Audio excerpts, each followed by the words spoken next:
Hai viewers, jumpa lagi bersama Medi dalam channel Infolomedia. Negara yang akan Medi bahas kali ini adalah negara di mana kantor pusat Uni Eropa dan markas NATO berada. Negara ini terletak di Eropa bagian barat. Nama negaranya ialah Belgia. Sebelum kita lanjut, silahkan tekan tombol subscribe ya.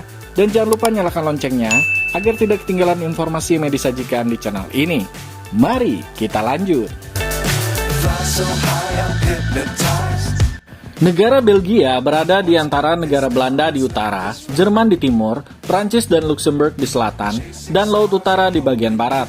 Memiliki luas sebesar 30.688 km persegi, dengan populasi penduduk sebesar 11.696.374 jiwa pada tahun 2023. Kota terbesar sekaligus ibu kota negara ini bernama Brussels, yang merupakan tempat badan Uni Eropa dan NATO berada.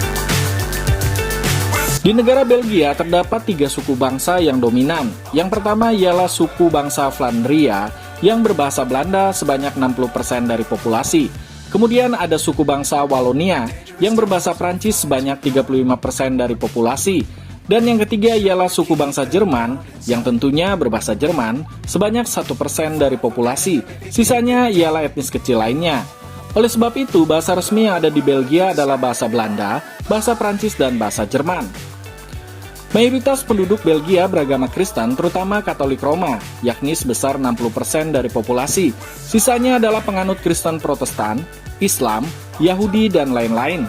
Namun, kurang lebih 31% penduduk Belgia tidak beragama atau non-religius.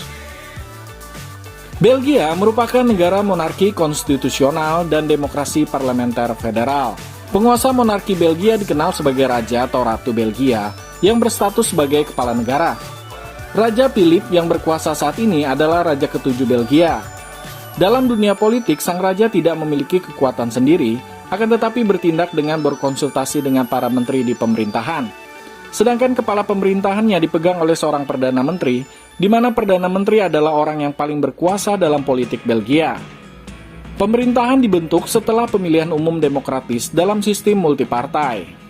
Parlemen Federal Belgia adalah parlemen bicameral, terdiri dari Senat dan Dewan Perwakilan. Secara geografis, Belgia berada di tengah negara-negara kuat dan penting di Eropa Barat, seperti negara Prancis, Belanda, dan Jerman, di mana pada waktu lampau dikenal sebagai Prusia. Hal inilah yang menentukan dan menunjukkan bagaimana Belgia dibentuk sebagai sebuah buffer state, yakni negara penengah. Maksud buffer state adalah negara penyangga yang berada di antara dua negara atau lebih yang saling bersaing atau berpotensi bermusuhan. Jadi lebih berfungsi sebagai penengah ya viewers. Keberadaannya terkadang dapat dianggap sebagai pencegah konflik di antara negara-negara tersebut. Pada Kongres Wina di tahun 1815, Belgia yang dulunya adalah Belanda bagian selatan dan Belanda utara yakni negara Belanda saat ini pernah bersatu membentuk satu negara.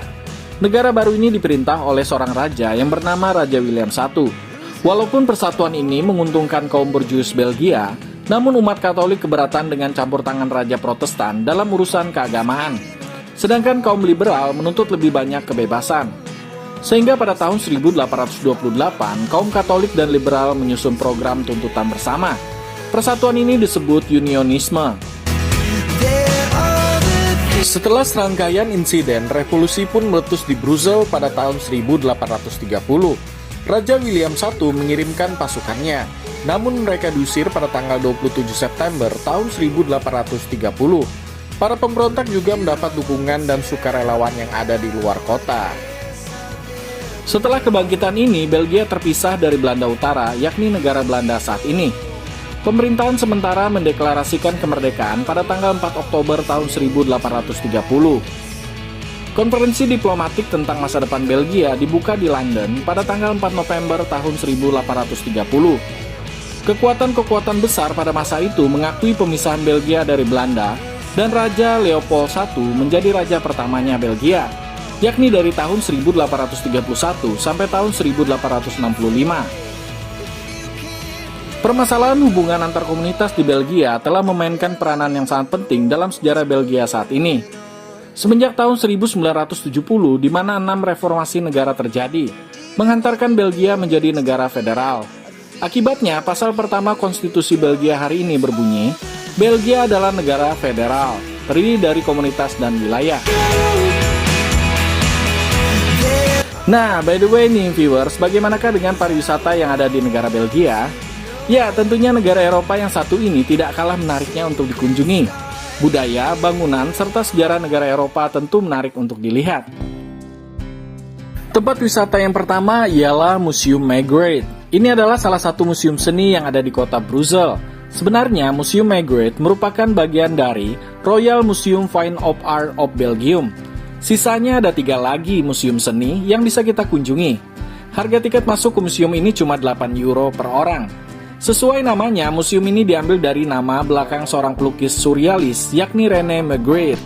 Lihatlah bagaimana karya yang dihasilkannya. Tempat yang kedua ialah Rumah Kaca Kerajaan Laeken.